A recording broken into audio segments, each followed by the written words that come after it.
Hi, everyone. Landry Ethredge here, interviewing Dr. Etta Gant. We're here to talk about OCD and the common factors that fuel OCD, what's behind OCD. So, Etta, can you start off by explaining to us what OCD is, what it isn't, and what those letters actually stand for? Yeah, absolutely. So OCD is a mental health disorder that means obsessive compulsive disorder. It's a lot more than just anxiety, and it's not what a lot of people think of being like a clean freak or type A or perfectionistic, can't leave the house. Those are just kind of some personality characteristics that some people with OCD have and some people don't. It just because some of the compulsions in OCD mirror sometimes involve like cleaning or hand washing. It's been kind of grouped that is just what the disorder means. It's not. What it means is that a person with OCD has obsessions or intrusive, disturbing, unwanted thoughts or images or urges that cause a lot of discomfort for them. They're typically thoughts that have to do with the person with OCD or someone else being hurt, or related to kind of like shameful or taboo topics or experiences. But the thoughts or images or urges are so unsettling that the person with OCD feels that they have to enact a compulsion, which could be cleaning or hand washing or something of the sort, or it's double checking, or it's like a mental prayer or saying certain words, counting, things like that to try to quell the obsession or intrusive thoughts. And it's so disturbing that it becomes a disorder because it's taking up at least an hour of the person's day. It's persistent, it's consistent, and might be causing some disassociation, depersonalization, and derealization. Yeah. So, as a therapist, I don't know that I've ever had a client who came in presenting with a cleanliness OCD. Totally. Now that I'm kind of thinking back, it's usually it might be like a religious OCD. If I've prayed uh two times, it cancels each other, that sort of a thing, or if I've done this, I'm going to hell, that kind of thing. Or it's been about a fear of harming someone. I'm afraid I'm gonna um abuse my child, or this irrational sort of, it's not going to happen, but it's kind of your worst case scenario. Mhm. High level of distress. So how does what are some of the things that kind of fuel, because I know some people it might be sort of manageable, some people it can really be kind of out of control, really taking control of their lives. Mhm. What are some of the things that add fuel to the flame of OCD? Yeah, there's several, and plenty of people just have kind of a natural predisposition to OCD. However, a lot of these underlying factors turn that notch up a lot of degrees, or sometimes the sole cause for the OCD. So, for example, people with a history of trauma. Sometimes by addressing the trauma, resolving the trauma, the OCD will like resolve on its own. Or sometimes OCD just or trauma just makes OCD a lot worse, and so tending to or healing the trauma can help to turn the notch back down and make it a lot more manageable. So trauma plays often a really big role. Sometimes the trauma might be kind of like directly related to what the OCD thoughts are, especially like a sexual trauma can relate to a lot of like sexually related or adjacent OCD, like intrusive thoughts. Mm. Um, and in a similar vein, stress adds a lot to it. So if life is feeling really out of control, if you're going through a lot of major life changes, you moved to a new city, got a new job, lost a parent, or caregiving, like all of those things on top of each other, turns your nervous system way up, which means you're far more likely to be reactive to intrusive thoughts, and have a hard time kind of like unwinding and letting go. And so the obsessive thinking will be just the notch will be turned up a lot more. as well as the need to enact the compulsion to try to make the disturbance go away because you're just like running on E. So stress and trauma play a big role in just turning that notch up a lot.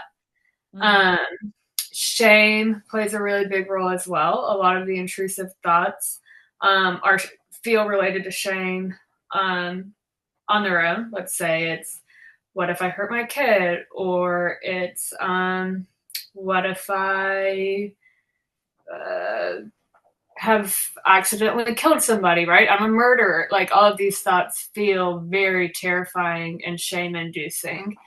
Or Reality that your nervous system is living in. yeah, It's so confusing. the thoughts itself are already like causing shame, but then there's the other experience of just feeling shame for the compulsions or for the obsessions, for having the OCD in general. There can be a lot of shame around that for feeling like you have a mental illness or you don't have a grip on it or no one would understand it because you know these thoughts are irrational, so no one's going to get it. So then there's shame related to the thoughts, and then there's shame related to the compulsions, and then there's shame for feeling like you just have this condition in general and don't have a grip on it. So shame plays a really, really, really big role. That's so interesting. Yeah, there can be shame for each component of it separately. The O, shame around the obsession, shame around the compulsion, and shame around having a disorder. Uh, Mm-hmm. and I think some people maybe kind of struggle with what is shame actually. Similar to embarrassment, but it's just a much deeper. It means something about me. I'm bad, or Yeah, there's something wrong with me. I'm unlovable. I'm unworthy, bad. Yeah, because of. and usually the intrusive thoughts have to do with being bad or doing something bad. It's a Mhm. really common thing. And can often look like counting maybe on your fingers or counting something externally, checking. Um, I need to go around the block 5 times to make sure there's no one. I didn't hit anybody. Well, on that last time around the block, maybe I hit somebody that time. It's a yeah, Totally. Mm-hmm. checking, counting, repeat, repetitive. Could be getting out of bed 8 times that night to make sure the stove is off, or having to drive home 3 times before you can get to work to make sure the sink or the stove is off, or the door is locked, or the dogs are up, or whatever it is. Yeah. Hmm. Um, a couple of other things that are I see that show up a lot with OCD are people with that are highly sensitive people and do feel things very deeply. That's part of it. And then the other part is sometimes people that are highly sensitive but haven't gotten the emotional vocabulary or have felt it's okay to experience emotions. And so, kind of like the more the emotional side of our brain is shut down, um, that's very incongruent, especially for people that are already highly sensitive but aren't feeling those emotions. So then the logical side of our brain is like overcompensating, which is why the what ifs just spiral and spiral and spiral because you're trying to reason your way out of these obsessions or intrusive thoughts and are having a hard time feeling, the discomfort or anything that might, the trauma, anything that might be under it, the shame, embarrassment, disappointment about maybe your regular day could be under um, some of the intrusive thoughts. You might Gotcha. have had a bad day at work or felt really disappointed, and that night, but you haven't felt that. And so that night, the intrusive thoughts are way up because they're sitting on top of these unprocessed emotions. Gotcha. I wanted to read a few of the examples of intrusive thoughts that you gave from a previous blog. So I thought they were just so helpful to read through. And you can kind of see why some of these things would fuel, like why shame or stress or fear or your values or sensitivity might fuel these things. So you listed some in this previous article. What if my kid falls off his bike and gets run over? What if I hurt myself? I'm going crazy. Did I leave the stove on? I'm going to fail. What if this is cancer? What if the results are wrong and I do actually have an STD and I spread it? What if my dog dies? What if that bump in the road Was that bump in the road someone that I hit with my car? Um, what if I'm pregnant? What if I'm dying? What if I give my grandmother COVID and kill her? What if I accidentally said something racist and get canceled?